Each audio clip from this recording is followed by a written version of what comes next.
ọ̀rọ̀ ṣùnùkùn ètò tó kún fọ́gbọ́n pẹ̀lú òye ni. Fàájì làwa ìpele àkọ́kọ́ ibẹ̀ tẹ̀sí ń lọ oríṣiríṣi orin àsìkò yìí. Ìbéèrè tá ń lọ lórí àṣà Yorùbá pẹ̀lú òwe pẹ̀lú abala báwo ni kí n ti ṣe o ètò tó dára àwọn ó má ti bẹ̀rẹ̀. ọ̀rọ̀ ṣùnùkùn ọ̀rọ̀ ṣùnùkùn ọ̀rọ̀ ṣùnùkùn ètò tó kún fọ́gbọ́n pẹ̀lú òye ni. ọ̀rọ̀ ṣùnùkùn ọ̀rọ̀ ṣùnùkùn ọ̀rọ̀ ṣùnùkùn ètò tó kún fọ́gbọ́n pẹ̀lú òye ni. ìrírí ayé kan òkúkú ní tinú ó dẹ̀ ti mú pa ọgbọ́n ló fi ń bọ́ ní ọ̀rọ̀ ṣùnùkùn lọ́dọọjọ́ Friday ló máa ń wáyé. Tẹ́sí show Abọ́sẹ̀dé ọmọ bàbá ọmọ Ọ̀pálá lọ́gùn lórí Tẹ́sí show rédíò and TV. Ẹ wò ó. ọ̀rọ̀ ṣùnùkùn ọ̀rọ̀ ṣùnùkùn ọ̀rọ̀ ṣùnùkùn ètò tó kún fọ́gbọ́n pẹ̀lú òye. ẹ máa wò ó. ọ̀rọ̀ ṣùnùkùn ọ̀rọ̀ ṣùnùkùn ọ̀rọ̀ ṣùnùkùn ètò tó kún fọ́gbọ́n pẹ̀lú òye.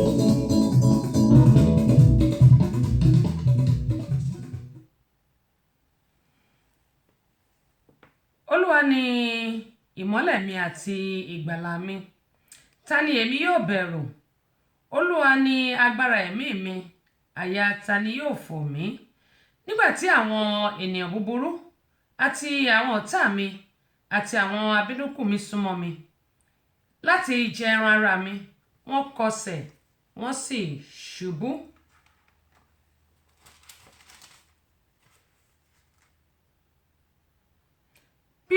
Bí ogun tilẹ̀ dọ̀tí mi, àyà mi kì yóò fò. Bí ogun tilẹ̀ dìde sí mi, nínú èyí ni ọkàn mi yóò lé sí. A kí yín pé ẹ káàárọ̀, ẹ káàsán, ẹ kúrọ̀lẹ́, ẹ kú àjálẹ́ o. Níbi yòówù tí ẹ ti ń gbọ́ Tẹ́sí Show rédíò and tẹlifíṣọ̀n káàkiri orígun mẹ́rin àgbáńlá ayé. Adúpẹ́ lọ́wọ́ Ọlọ́run aláwòrábí pátápátá ọlápọ̀rọ̀ngodo ọba àlà funfun gbò, ọba àrí ìró àlá, ọba tó dá ayé tó dá ọ̀run, ọba tó ní kí bẹbẹ kí ó máa bẹ, ọba àìkú, ọba ìṣá. Mo ní pé ọba tí ó máa wà nígbà tí ayé kò bá sí mọ́. Arúgbó ọjọ́ ni, àdàgbà máa pààrọ̀ oyè. Queen Abọ́sẹ̀dé lórúkọ tèmi, mi ò tí ì parúkọ dà o. Ìyálóde amúlùdùn àti ambassador rédíò amúlùdùn yín náà ni. Yèyé Agbáṣàga, ìyá ẹgbẹ́ lòkèlóyè ló ní ire owó, ire ọmọ, àlàáfíà, àìkú tí ń ṣe baálẹ̀ ọ̀rọ̀ kó máa jẹ́ ti ẹnì kọ̀ọ̀kan wa. A kí wa pé a kú ọlá Jímọ̀ tòní, thank God it's Friday. Mo dẹ̀ kí wa pé a kú oṣù tuntun yìí. Oṣù aláyọ̀ òun náà ni oṣù yóò jẹ́ fún wa o. Kò ní jẹ́ oṣù ìbànújẹ́ láṣẹ Elédùmarè. Oṣù ìdùnnú. Mo wá gbàládùra pé àánú Ọlọ́run kò ní fi wá sílẹ̀.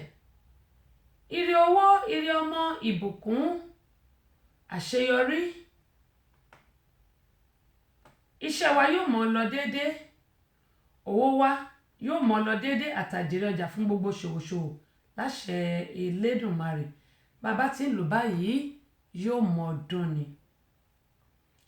Gbogbo apátápátá à ní fi eléyìí ìyẹn oṣù kọkànlá yìí tá mú lónìí, a ò ní fi ṣàṣemọ́, a ò ní rógun ẹkún, a ò ní rógun ìdààmú. Lágbára Ọlọ́run a ní máa fi ọdún wọ́dún. Oṣù eléyìí tí a mú lónìí yóò dára ju ti ọdún tó kọjá lọ.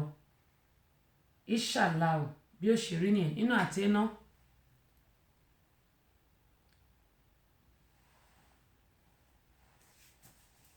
Ọlọ́run yóò gbàdúrà gbogbo àwọn ọmọ kí n pé ẹ káàbọ̀ sórí ìkànnì Aláràgbàyídá lẹ́mu ìsẹ́lẹ̀ kan pé Tẹ́sí Show rédíò and tẹlifíṣọ̀n náà ni.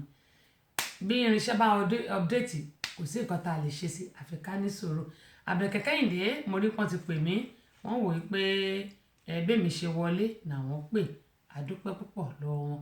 Emmanuel Windex, welcome on board. Thank God it's Friday. Happy weekend. It's going to be a good weekend for all of us in Jesus' name. Mo ní Jímọ̀ olóyin, Jímọ̀ alálùbáríkà òun náà ni ó máa jẹ́ fún gbogbo wa pátápátá. Jọ́dá Túndé Elijah Akínyìn Àbẹ̀kẹ́ Kẹ́hìndé, ṣé mo ti kí yín pé bí mo ṣe ń wọlé lẹ́yìn pè mí tí irinṣẹ́ bá ń update kò sí nǹkan tá a lè ṣe sí àdúpẹ́ lọ́wọ́ Ọlọ́run. Ẹ ṣé gan-an ni ojú òní tì yín. Bùkúnmi àti Lọ́lá láti Fresh FM nílùú Ìbàdàn ṣàlàfíà lẹ́wà. Àwọn ti music house ńkọ́ ẹ bá ń kí ọjà o yóò dà kò ní bàjẹ́ gbogbo àní tẹnugbó bí ọwọ́. Emma Ifeanyi, good morning, good afternoon, wherever you are. How you doing? Welcome on board. I really appreciate you. Jọ́dá Túndé wọ́n ní ẹ kú ètò mà. Ọlọ́run ní ṣètò ìyànjú ní èmi ẹ̀dá ń gbà. Adéníyì Saheed Búsàrí, àdúpẹ́ lọ́wọ́ yín o, ẹ káàbọ̀ sórí ìkànnì yìí. Wọ́n ní ẹ kú iṣẹ́ o, Ọlọ́run ní ṣiṣẹ́. Olúwakẹ́mi Odus Odùmọ́kùn, àdúpẹ́ pọ̀ lọ́wọ́ yín, ẹ̀yin náà ẹ káàbọ̀ sórí ìkànnì Aláràgbàídá.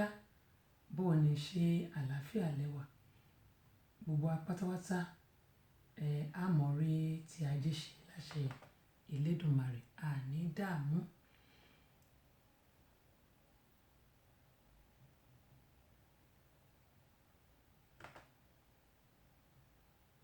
Bákan náà ni mo tún fi àsìkò yìí kí Kúnlé, wọ́n ní ẹ káàbọ̀ sórí ìkànnì yìí, ẹ̀yin náà ṣàlàáfíà làbá yín.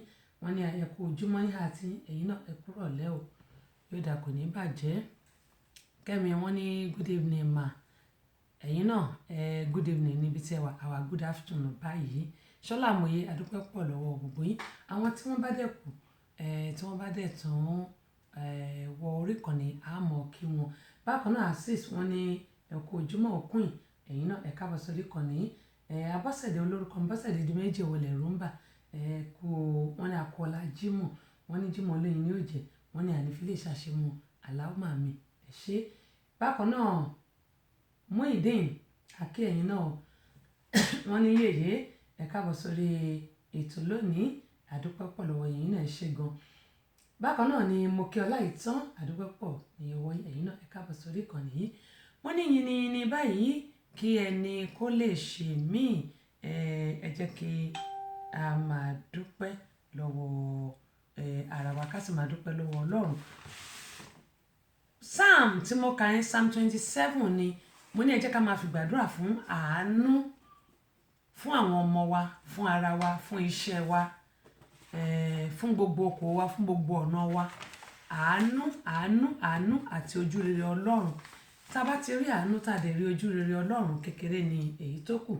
Ṣé kí la fẹ́ jẹ, kí la fẹ́ mu? Ọlọ́run ọba ló ní déédé. Ọlọ́run ọba ló ní déédé.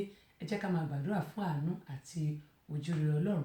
Nígbà tá bá ń gbàdúrà fún ojú rere Ọlọ́run àti àánú, gbogbo nǹkan tá bá dáwọ́lé báyìí yóò mọ yọrí sí rere. Prince Adéfioyè, mo ti rí yín bẹ́ẹ̀ ṣe ń wọlé, lèmi náà rí. Ẹ máa bá a share fídíò bí mo ṣe máa ń sọ. Gbogbo àwọn tó bá a share fídíò tàná ó yà mí lẹ́nu 51 people. Àdúpẹ́ pọ̀ lọ́wọ́ yín, ojú òní tì yín. Kẹ́ mo ṣe máa ń sọ pé lórí ètò Abọ́sẹ̀dé ọgbọ́n ń bẹ ìmọ̀ wà.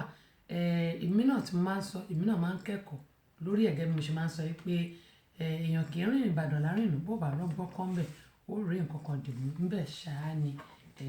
Kẹ́ mo ṣe máa ń sọ pé òwe lẹ́ṣin ọ̀rọ̀, ọ̀rọ̀ lẹ́ṣin òwe. Wọ́n ní bọ́rọ̀ bá sọnù òwe ńkọ́, òun náà ni a fi ń wà. Ìbéèrè tí a ó béèrè lórí ètò tòní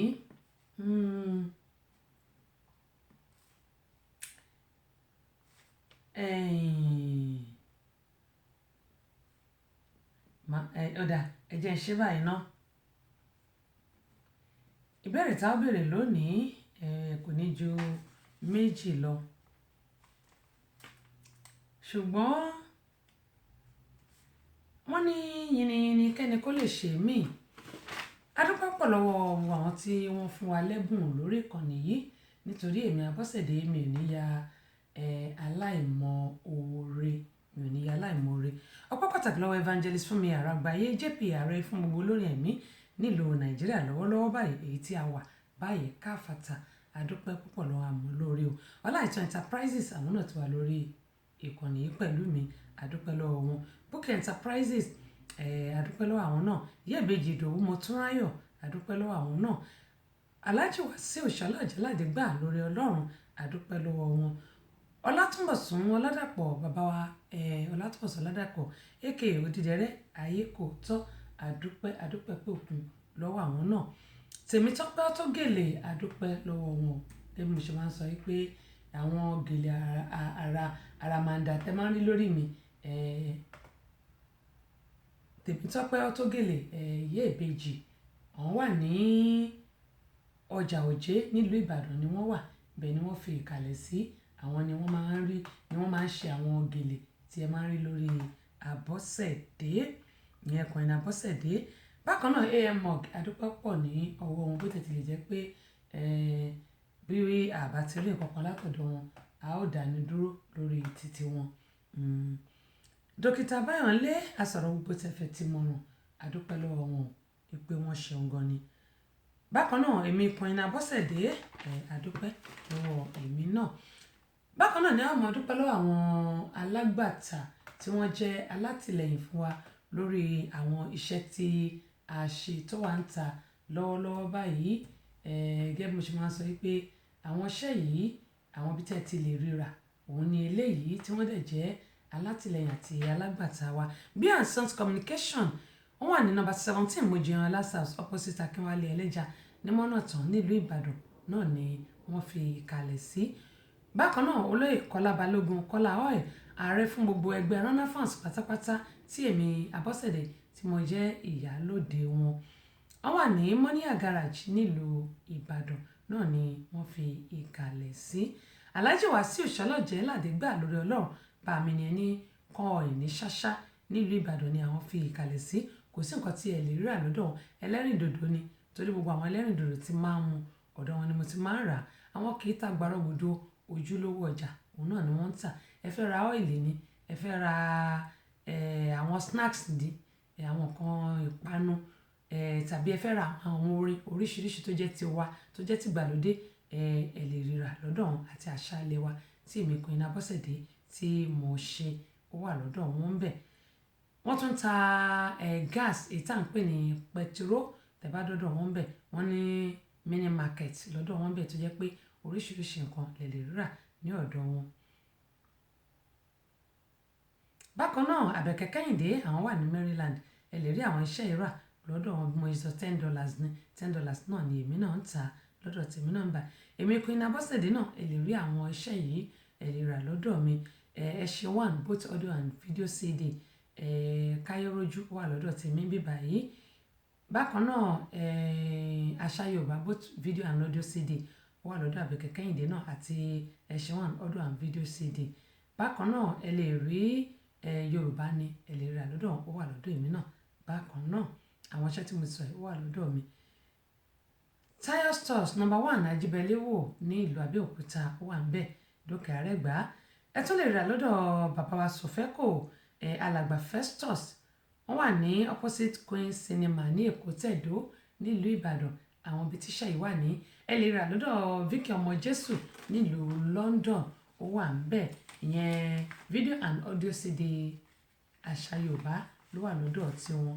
Bákan náà ẹ tún lè rà ní ọ̀dọ̀ Prince Adékúnlé ní Paris ó wà lọ́dọ̀ tiwọn náà tí ẹ bá fẹ́ mi ò mọ bí pounds náà ni bí euro ní ìtẹ̀mọ̀ ìtàn ná lọ́dọ̀ wọn Saudi wọn ti máa ń ná dirham mi mọ ìtàn ná lọ́dọ̀ tiwọn bẹ́ẹ̀ but ẹ lè rà lọ́dọ̀ wọn. Adúpẹ́ pọ̀ lọ́wọ́ àwọn tí wọ́n tún ti darapọ̀ mọ́ wa. Kájọ Gbọ́lá Olúwafẹ́mi Ọláyínká adúpẹ́ lọ́wọ́ Àbẹ̀kẹ́ Kẹ́hìndé wọ́n ní ọba àwọn ọba bẹ́ẹ̀ ni olúwa àwọn olúwa ọlọ́run ọba ní jẹ́ bẹ́ẹ̀. Ọba fúnni Másìrègún ọba àlà funfun gbò ọlọ́run ní jẹ́ bẹ́ẹ̀. Adúpẹ́ lọ́wọ́ ọlọ́run tí ó dá wa sí títí di ọjọ́ òní. Mo ní kìkì kákan máa dúpẹ́ lọ́wọ́ ọlọ́run ni. Olúwakẹ́mi okay mo ti kí yín mo ti kí yín Ṣọlá àmọ̀yé ó dà ọ̀dọ̀ yín ni mo dúró sí Olúwakẹ́mi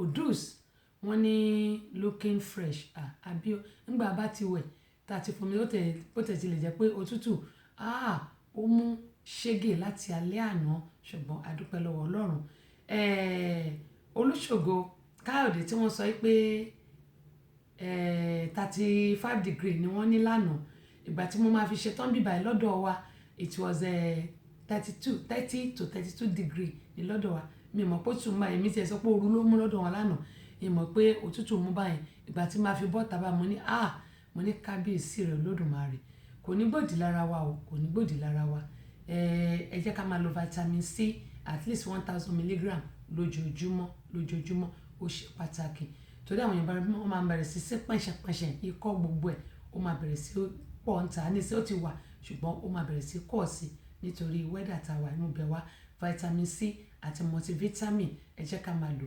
everyday lójoojúmọ́ at least 1000 milligram vitamin C mo bẹ̀ wá torí Ọlọ́run. Grateful Heart bóò ní ṣàlàfíà lẹ́wà ẹ̀kújọ́ mẹ́ta o Olúwakẹ́mi Odus wọ́n ní àwa tí ń gbádùn yín gan-an ni o bí a ti ń gbádùn yín bí àgbáyún ẹ mọ́ bínú wọ́n ní bí àgbáyún time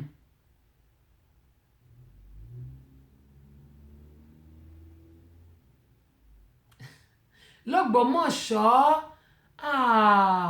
ẹ̀yin tó gbómọ̀ṣọ́ ọwọ́ yín dà ẹ jẹ́ ká rọ́wọ́ yín o ẹ ṣé ẹ ò ní bàjẹ́ sísítà mi Olúwakẹ́mi Odus ẹ ní bàjẹ́ bẹ́ẹ̀ ṣe ń gbádùn mi Ọlọ́run ọba yóò mọ̀ fi gbádùn sínú ayé yín àgbáyún mọ́ ń dùn ni kì í kan ẹ̀yin náà ẹ wò ẹ dàn kú ni bí ayan bó náà ṣe pé ṣàpẹ́ ayọ̀nù ṣúgà máa ń dán kú ni gbogbo àní bàjẹ́ láṣẹ Elédùmarè àwọn wa ò ní bàjẹ́ yín náà ẹ dán kú ni mo dúpẹ́ lọ́wọ́ yín ẹ mọ̀ dandan ẹ ní kú o kẹ má rò pé bóyá ẹ mọ̀ pé dídán láyán máa ń dán bẹ́ẹ̀ bá rí àwọn ayán ọ̀dọ́ wa bí báyìí wọ́n dọ́jú ayán Nàìjíríà lọ o wọ́n dọ́jú ayán Nàìjíríà lọ gbogbo àní bàjẹ́ láṣẹ Elédùmarè àwa ní kú báyìí àgbò àtọ̀ kẹ mọ ìsọ pé àfọwọ́pawó àfẹ́rẹ́gì jobi láṣẹ Elédùmarè ṣùgbọ́n nínú owó tọlọ́run ni àwa ní ṣàìní láṣẹ Elédùmarè bí ó ṣe rí nìyẹn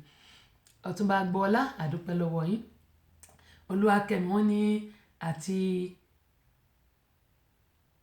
bí òyìnbó ti ń gbádùn tíì nínú òtútù bẹ́ẹ̀ ni àsìkò mo ti máa bẹ̀rẹ̀ sí mú green tea mi ẹ mọ̀ rí tíì lórí ètò yìí ní kòpẹ́kòpẹ́ yìí ṣùgbọ́n gẹ́gẹ́ bí mo ṣe máa sọ pé every Friday ẹ jẹ́ kí gbogbo wa Wednesday Thursday Friday ẹ jẹ́ ká máa gbàwé bí ó ti ju láti alẹ́ sí aago 12 lọ ká máa gbàwé ká dẹ̀ máa gbàdúrà fún àwọn ọmọ wa ó ṣe pàtàkì púpọ̀ ká máa gbàdúrà fún ara wa náà tá a bá ń gba tàwọn ọmọ wa ká máa gba ti ara wa ká dẹ̀ máa gbàdúrà fún iṣẹ́ wa àti ọjọ́ iwájú wa àdúrà wa yóò gbà láṣẹ Elédùmarè ó ṣe pàtàkì púpọ̀ wọ́n ní àdúrà ní ọ̀pá kìrìsìtẹ́nì láti bá Ọlọ́run rìn àdúrà náà ní ọ̀pá múmìnì àti múmìnà láti bá Allah rìn bàbá ń gbàdúrà wọ́n ní tá a bá ń gbàdúrà ká má rò pé bóyá àdúrà wa ò gbà ṣùgbọ́n tá a bá ń tẹra mọ́ tó bá pẹ́ tó bá yá wọ́n ní tí alágbẹ̀dẹ bá ń lorin lójú kan ó ní nǹkan tó fẹ́ mú jáde ńbẹ̀ ni ohun tó dẹ̀ fẹ́ mú jáde ni pé àánú Ọlọ́run àti ohun rere tí a fẹ́ láti ọ̀dọ̀ ẹ̀ òun náà ni yóò mú jáde fún wa tí mo dẹ̀ mọ̀ pé bí ó ṣe rí nìyẹn lágbára Elédùmarè àdúrà wa yóò gbà ẹ ṣé mo dúpẹ́ lọ́wọ́ yín Ibrahim Adéjàre adúpẹ́ lọ́wọ́ yín o Karen Miller here good morning or good afternoon how you doing my sister happy Friday to you and to your family Thanksgiving is coming I know that this Thanksgiving is going to be a blessed one for every one of us in United States. Happy Thanksgiving in advance, oh, let me say that to you and to myself and to the entire everybody in the United States. Happy Thanksgiving in advance. Thanksgiving is coming towards the end of the November. It's coming. We are going to have a lot of funs and merry. Eat, drink, but please don't drink while you drive. Don't drink while you drive. I really appreciate you. kẹrin. Kò tí kú Ọmọ́tọ́lá bó ní ẹ̀kúrọ̀lẹ́ ní àti ń bẹ̀ ń ṣàlàáfíà ni. Ìdòwú Kúyọ̀ró bó ní ṣàlàáfíà ni. Ọmọ́tọ́lá oníwẹ̀dọ̀mà àdúpẹ́ o. Kẹ́mọ̀ yín sọ pé ẹ jẹ́ kí a máa gbàdúrà láìsinmi àti láìsàárẹ̀. Ìbéèrè tí mo ní fún wa lónìí kí a tó lọ tẹ àwo orin ọlọ́kan òjọ̀kan fún wa kí mo ṣe máa ń sọ. Kí ni ọ̀kẹ́ ẹ jẹ́ kí n ṣe báyìí. Kí ni ọgọ́rùn-ún ọ̀kẹ́ méjì àbọ̀ ní èdè Yorùbá tiwantiwa? Ọgọ́rùn-ún ọ̀kẹ́ méjì àbọ̀ ẹ bá mi sọ. Kí ni ní tiwantiwa? Ọgọ́rùn-ún ẹ máa gbọ́ ọgọ́rùn-ún ọ̀kẹ́ méjì àbọ̀. Ọgọ́rùn-ún ọ̀kẹ́ méjì àbọ̀ kí ni? Ìbéèrè kejì lélẹ́yìí. Tí Yorùbá bá ní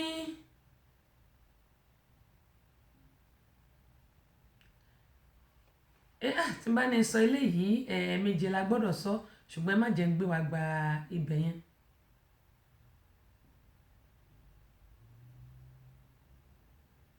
Ó dáa. Tí Yorùbá bá ní olókun ẹ bá ń parí ẹ̀, òwe ní àṣàyànràn ní pẹ̀lú. Ìbéèrè àkọ́kọ́ rèé ọgọ́rùn-ún ọ̀kẹ́ méjì àbọ̀. Ọgọ́rùn-ún ọ̀kẹ́ méjì àbọ̀. Ìbéèrè kejì rèé òwe ní àṣàyànràn ní ẹ bá ń parí ẹ̀. Tí Yorùbá bá ní olókun kí ni o? Ẹ bá ń parí ẹ̀. Gẹ́gẹ́ bí mo ṣe sọ pé ní gbogbo ọjọ́ Jímọ̀ báyìí èmi nífẹ̀ẹ́ sí pé kí a máa gbádùn àwọn orin ọlọ́kan òjọ̀kan nítorí pé ìgbádùn tí ń kọ́ òun náà ni ayọ̀ tèmi nínú orí ìkànnì yìí. Ìgbádùn tí òun náà ni ayọ̀ tèmi lórí ìkànnì yìí.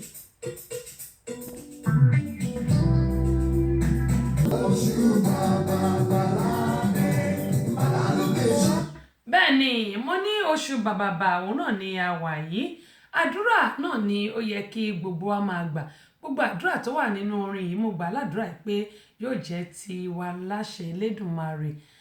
Àrókìṣáyà wọ́n ní hello sister mi ẹ mọ́ bínú bó tẹ̀ tí lè jẹ́ pé mo ṣẹ̀fà kíní yẹn sókè ni ẹ mọ́ bínú. Àná mo kí àná ní kọ́kọ́ látìgbà tí a ti ń dáwó fún Ṣẹ́gun Davis mo kí yín bó tẹ̀ tí lè jẹ́ pé èmi àti mi rò pé àráyè sọ̀rọ̀ ṣùgbọ́n mo kí mo dẹ̀ líìsì orúkọ àwọn tí wọ́n fún Ṣẹ́gun lówó mo líìsì ẹ̀ tẹ́ bá wo orí applement ó wà ń bẹ̀ torí mo àdí sórí the Center for Family Resources and Women Empowerment náà ó wà ń bẹ̀. Adúpẹ́ pọ̀ lọ́wọ́ yín on behalf of Ṣẹ́gun ni èmi Abọ́sẹ̀dé tí mò ń dúpẹ́ lọ́wọ́ gbogbo yín bó tẹ̀ tí lè jẹ́ pé ó yẹ kí n fi tó tàwọ̀ yẹn síbẹ̀ mo gbàgbé ṣùgbọ́n mo máa lọ kọ́ sí abẹ́ bó tẹ̀ tí lè jẹ́ pé àkọ́kọ́ ní tí ẹ máa kọ́ darapọ̀ mọ́ mi lórí ètò yìí mo dúpẹ́ pọ̀ lọ́wọ́ London ni àwọn fi ìkàlẹ̀ sí Àrókìṣáyà ọmọ ẹgbẹ́ applement ni wọ́n dẹ̀ wà nínú the Center for Family Resources and Women Empowerment. Mo ní owó tí a send sí Ṣẹ́gun torí èmi tẹ́ bá gbọ́ akọ̀wé kọ́lẹ̀ òun ni ọ̀rọ̀ tèmi òun lélẹ̀ òun kọ́ lélẹ̀ tí CD mi lélẹ̀ ẹ bá ń gbọ́ akọ̀wé kọ́lẹ̀ mi ò kí ń dàpọ̀ mọ́ra wọn nítorí pé béèyàn bá ń ṣe nǹkan o ní láti ṣe kéèyàn plain pẹ̀lú nǹkan tó bá ń ṣe kò sí nǹkan tá a mú wá kò lè sí nǹkan tá a máa mú padà gẹ́gẹ́ bí mo ṣe ń sọ gbogbo tí mo ní a send sí Ṣẹ́gun màá fi sí abẹ́ kinní yẹn ní òní yìí torí àná ni mo kọ́ ìjẹta ló yẹ kí n ti kọ́ èmi náà kọ́ ló ń ṣàánú èmi náà ni gbogbo tí a send sí Ṣẹ́gun jẹ́ 200,364 ni owó tí a send sí Ṣẹ́gun gẹ́gẹ́ bí mo ṣe bó tẹ̀ tí lè jẹ́ pé 150,000 ní surgery tí wọ́n ṣe wọ́n dẹ̀ fi 50,000 wọ́n náà ra oògùn wọ́n ra gbá wọ́n ra wo wọ́n ra kòkó bàbá ṣáàsùn tí ó dẹ̀ pé èmi náà bá àwọn dókítà yẹn sọ̀rọ̀ àti àwọn nọ́ọ̀sì yẹn gẹ́gẹ́ mo sọ pé nígbà tí ìṣẹ̀lẹ̀ yẹn kọ́kọ́ wáyé tí wọ́n pè mí kó tó di pé mo bẹ̀rẹ̀ sí pé àwọn èèyàn pé kàn jọ kí wọ́n ran kí wọ́n dìde ìrànlọ́wọ́ fún Ṣẹ́gun. Owó tí mo rí gbàǹgbà yẹn gbogbo owó tí mo rí gbàǹgbà yẹn 160,000 mọ́ tèmi náà dá kí n tó fi owó kún kówó yẹn tó pé 200,000 àti tá a ṣáà sẹ́ǹdì sí báyìí mo yẹ sọ gbogbo àwọn tí wọ́n dá ni mo list yẹn ṣùgbọ́n màá fi owó yẹn tá a dá tá a sẹ́ǹdì sí màá kàn fi sí abẹ́ torí pé gẹ́mú yìí máa ń sọ pé kò sí nǹkan tó kéré jù ká má sọ pé alágbájá ló ṣe báyìí tàmẹ̀dù ló ṣe báyìí ṣùgbọ́n àpapọ̀ owó tí a fi ṣọwọ́ sí òun ni 200,000 owó tí gbogbo wa pátápátá dá mo dẹ̀ kọ orúkọ ẹnì kọ̀ọ̀kan ẹ̀ rí pé mo list orúkọ yẹn tẹ́ bá wò àwọn tí ò sí nínú the Center for Family kò highlight ṣùgbọ́n ó dà pé ó highlight nínú happy meal tí ò bá dé highlight bóyá ẹni yẹn kì í ṣe friend list kò sínú friend list mi ni ò ṣe highlight mo dúpẹ́ pọ̀ lọ́wọ́ yín o gbogbo ẹ̀yin tó jẹ́ pé ẹ̀tọ́ bá pò tí ẹ mú owó jáde láti fi ran Ṣẹ́gun lọ́wọ́ àbùdí nítorí òkun àbùdí nítorí ọ̀sà àpò gbogbo yín ò ní gbẹ fowó gbogbo eléyìí tẹ́ ẹ ṣe yìí bí ẹ ṣe wò pé ẹ fẹ́ kí ọmọ yìí dìde lórí àkéte àìsàn lágbára Ọlọ́run wrong place at the wrong time ní ìrìn èmi náà ní ṣe kòǹgẹ́ gbogbo apátápátá tọmọtọmọ ní ṣe kòǹgẹ́ o gbogbo ẹ̀yin tó jẹ́ pé ẹ ṣe tó pọ̀ ìbùkún lọ́lọ́ máa fi rọ́pò fún yín àwa náà tó dẹ̀ pé àṣẹ tó jẹ́ pé ó kéré díẹ̀ ìbùkún náà ni Ọlọ́run máa fi rọ́pò fún gbogbo wa ṣùgbọ́n ju gbogbo ẹ̀ lọ́gẹ́ mi máa sọ kò sí nǹkan tó kéré rárá nítorí pé a fẹ́ gbé ẹni tó wà lórí àìsàn dìde ni ohun tí ẹgbẹ́ wa wà fún àìsàn nìkan wá kọ́ ó ṣẹ̀ sí kan nínú wa ni ohun tí aláfẹ́ máa ṣe ni pé ká máa ran àwọn tí ó kù díẹ̀ káàtó fún lọ́wọ́ àwa náà kì í ṣe pé bóyá alówó kan bì kan Ọlọ́run làwọn náà wojú ẹ̀ ṣùgbọ́n nínú àwọn múmi àti múmi òdodo máa sọ nínú ẹ̀kúrẹ́ wọn máa sọ pé mú kí ń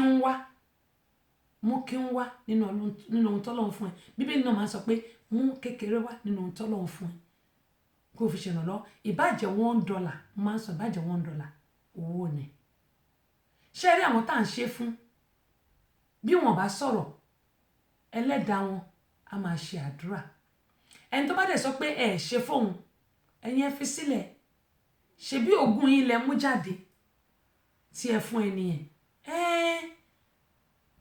ó kó ń tọ̀wọ́ wá kọ lọ́hùn ó kọ lọ́hùn mo máa ń sọ pé ẹ jẹ́ kí a máa gbàdúrà láìsinmi àti láìsàárẹ̀ gẹ́mọ̀ ẹ sọ pé on the 1st lónìí 1st 2nd 3rd ẹ jẹ́ ká gbàwẹ̀ ká gbàdúrà kì í ṣe dandan o ṣùgbọ́n fún ẹni tó bá mọ̀ torí 1st 2nd 3rd ó dáa kéèyàn máa gbàdúrà níbẹ̀rẹ̀ oṣù ìparí oṣù ìbẹ̀rẹ̀ oṣù kéèyàn fi rí gbogbo ewu tó bá lójú ọ̀nà kó fi rí kúrò kó dẹ̀ fi béèrè fún ìtọ́sọ́nà Ọlọ́run nínú ayé ẹ̀ ọ̀pọ̀lọpọ̀ ló máa ṣe fún tó máa lóò ṣe fóun mo máa ń sọ tẹ bá ṣe fún wọn tán náà ṣe fáwọn èèyàn fi wọ́n lẹ̀ Ọlọ́run wà lókun ọkọ̀ Ọlọ́run a nílò láti sọ̀rọ̀ torí pé oníkàkù ló ní ẹlẹ́dàá tiẹ̀ mo ní owó Àyànbájò Adébọ́lá owó tán fún wa àti sẹ́ǹdẹ̀ ìyẹn wà lọ́wọ́ mi ọwọ́ mi kọ́ ló wà o inú àkáǹtì tí Ṣẹ́gun ti máa gbà ló wà o ọwọ́ mi kọ́ o torí mo sọ pé ó wà lọ́wọ́ mi káwọn èèyàn má rò pé ó wà lọ́wọ́ mi o kò sówó lọ́wọ́ mi o inú àkáǹtì tí Ṣẹ́gun ti máa gbà á inú ẹ̀ ló wà Àyànbájò Adébọ́lá torí pé àṣẹ̀rí tí wọ́n ní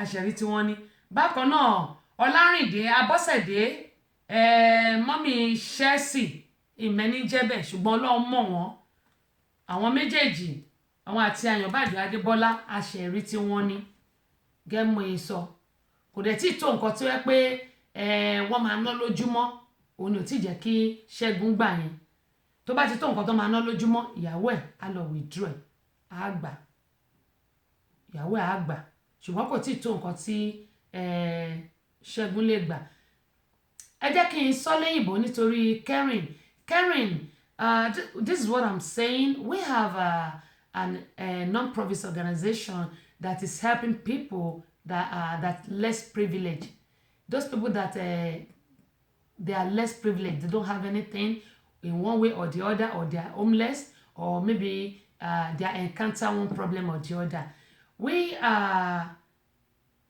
helping people both home and abroad but we have a guy is one of us in the Center for Family Resources and Women Empowerment They stabbed him. It was going to a month now. They stabbed him, and it affects his spinal cord. It has affects some discs in his spinal cord. So he's still in the hospital. Although they have already did a surgery, for him. That was a 2 weeks ago, I believe. But still, he's still in the hospital, lying down there. He can't turn, he can't roll over, he can't sit, he can't do anything. After the surgery, he can only leave his hand just a little bit, but he can't leave his leg at all, even though they put a compression socks. And we all know that a compression socks is just for the blood clots, because if you lay down for a long time, you might have a clotting in your lungs. So they just put these compression socks on his leg, but that one doesn't heal the surgery that they did for him. So we still need the help of the people. The account number in abroad is over there on my page. The account number in Nigeria is over there, even though you are not in Nigeria, you are in US. So I'm appealing to every one of us, both home and abroad, whatever we can do at all. They still need our help, because Segun moms and dad, they stay with him in the hospital.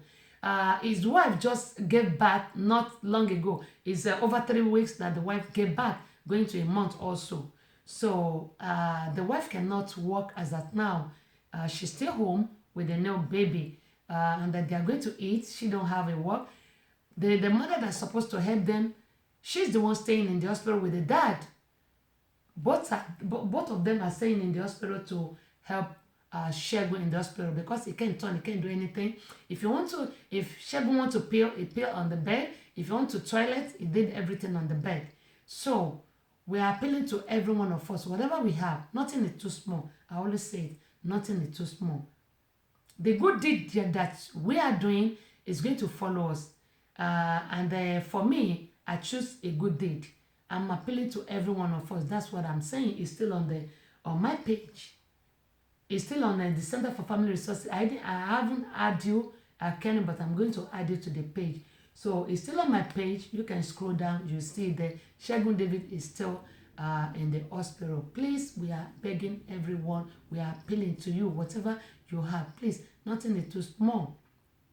Every day they say they spend more than $10,000, 10,000 naira, which is how many dollars will I say? It's not dollars, 10,000 naira. Sorry, 10,000 naira. Equivalent to